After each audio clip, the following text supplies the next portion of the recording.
and it was explosive, as you might expect. I was about to turn 23, and I'd been storing it up for a long time. When it was all was said and done, we chatted a bit, and then he said, "Do you want me to do you again?" I'm like, "Sure."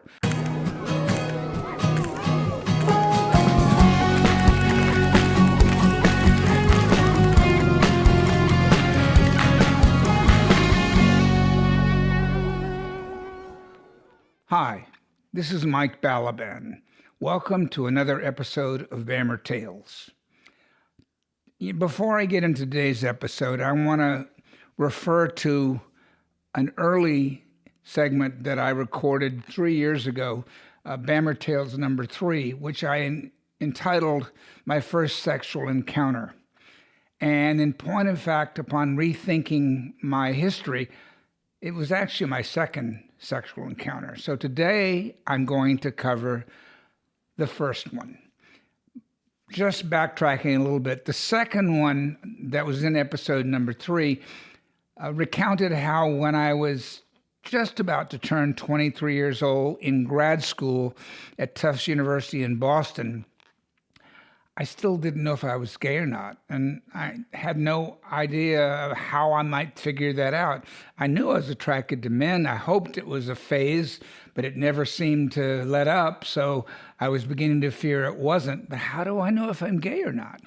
So I answered a personal ad in the Boston Phoenix, an underground newspaper that had a section entitled Boston After Dark, where personal ads could be paid for. And I read an ad, which I'm going to post on the screen here because I actually saved it, by a 21-year-old med student who was needing money for tuition and was willing to do anything sexual with either a woman or a man in exchange for money to help him pay off his tuition. Sounded nice, and I thought, well, here's somebody that I could experiment with, and he doesn't know me, so it wouldn't get back to my circle of friends or my life, and I could determine if I really was gay or not. So I answered that ad. We corresponded back and forth as one had to do in those days through personal mailboxes, and finally agreed to meet in a gentleman's bar in Harvard Square, where I took him back in my little Celica to my bedroom suite on campus at Tufts. My roommate was gone for the weekend, and in order to actually do something sexually, I was so anxious and uptight. We smoked marijuana and then went into my little bedroom, whereupon this med student, who was attractive, gave me a blowjob. And it was explosive, as you might expect. I was about to turn 23, and I'd been storing it up for a long time. When it was all was said and done, we chatted a bit, and then he said, "Do you want me to do you again?" I'm like, "Sure." So the thing I remember was looking at it from above, like I was an out-of-body experience, and just observing this going on. And the second was equally good. And when it was over, I offered to reciprocate, but I really was ambivalent about doing it. And fortunately, he said, "Oh, no, you wouldn't like it." And that was it. I drove him home, and that was the end of our interaction. He did write me back and try to get together again, and that kind of freaked me out because I wasn't ready for it. So I concentrated on my upcoming final exams, packed up, and left Boston. Now, the episode that preceded that, which I'd forgotten about, was just after I turned 20 years of age. I had spent my sophomore year spring semester in a program in Rome, Italy, and then I spent the summer living with a French family in Besançon, France, near Geneva, Switzerland, where I was enrolled in a University of Besançon language instruction program to learn how to speak French while I lived with the family. And the summer went by peacefully, and it was enjoyable. And when the program ended in early August, I had one final weekend in France, in Paris, before I would fly home to my family in the New York area. And so I got a ride from another student in our program who was quite handsome and who I kind of hoped sharing the car with him up to Paris, and then we both checked into the same pension and rented rooms for the weekend, that maybe Who knows? Something might click between him and me. Again, not even knowing if I was gay, but I was attracted to him. Well, needless to say, the moment we got in the pension, he split, and I never saw him the rest of the weekend. So I was on my own with the final weekend in Paris in the summer, and I did some sightseeing. And on, I think it was the Friday when I was supposed to fly back on Sunday, I was ambling up the Champs-Élysées, the main drag of Paris that leads up to the Arc de Triomphe, the Arch of Triumph. And there were radial streets radiating off of the Champs-Élysées on both the left and right side. And I happened to walk past one of the streets and notice a sign for a pornographic bookstore. And, I was 20 years old and an average horny all-American boy, and deep inside it would be gay.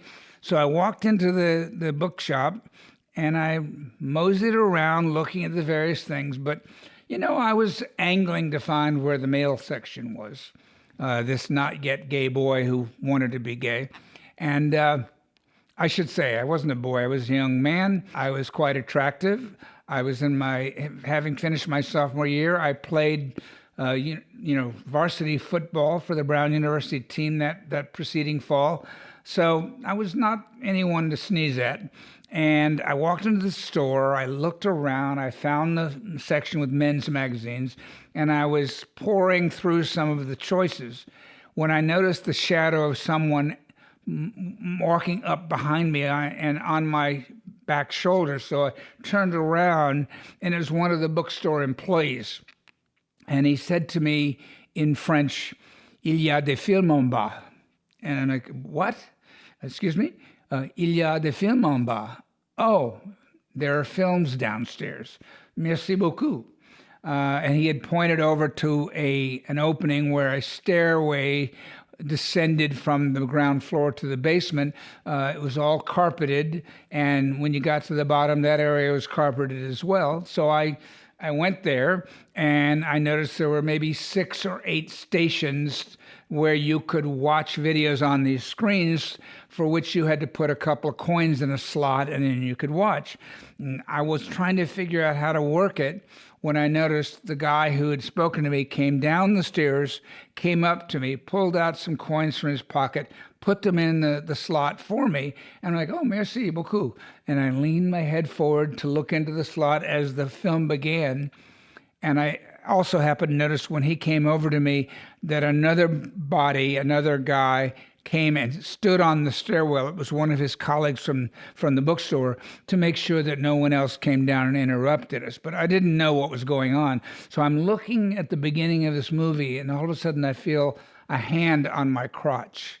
It's amazing how our memory works. I remember on that day when I was barely 20 that I was wearing this brand new pair of kind of seafoam colored button fly denim jeans that I was very proud of. I thought I looked really butch in them and buff. And he proceeded to work on those button fly buttons and unbutton me.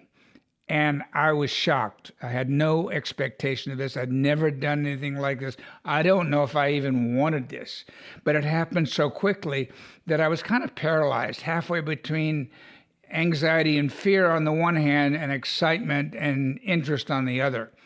So I let it happen. And while I'm trying to focus on what's going on the screen in front of me, most of my attention is focused on the mouse sliding up and down my you-know-what, and giving me my first blowjob.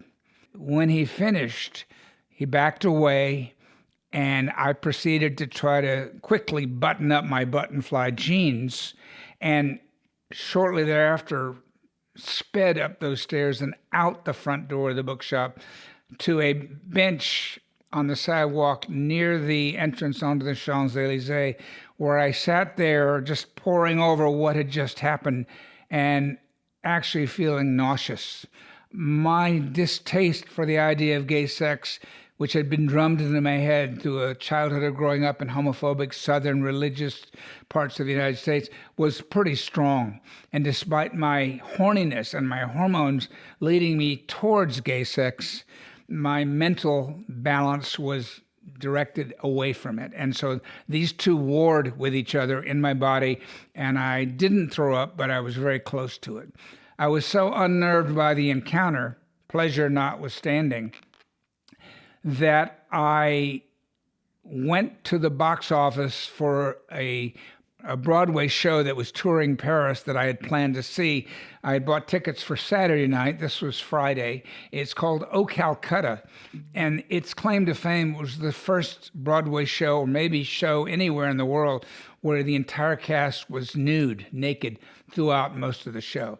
And so that had a certain drawing appeal. I wanted to see it in Paris, but all of a sudden, all I wanted to do was get out of there and get home.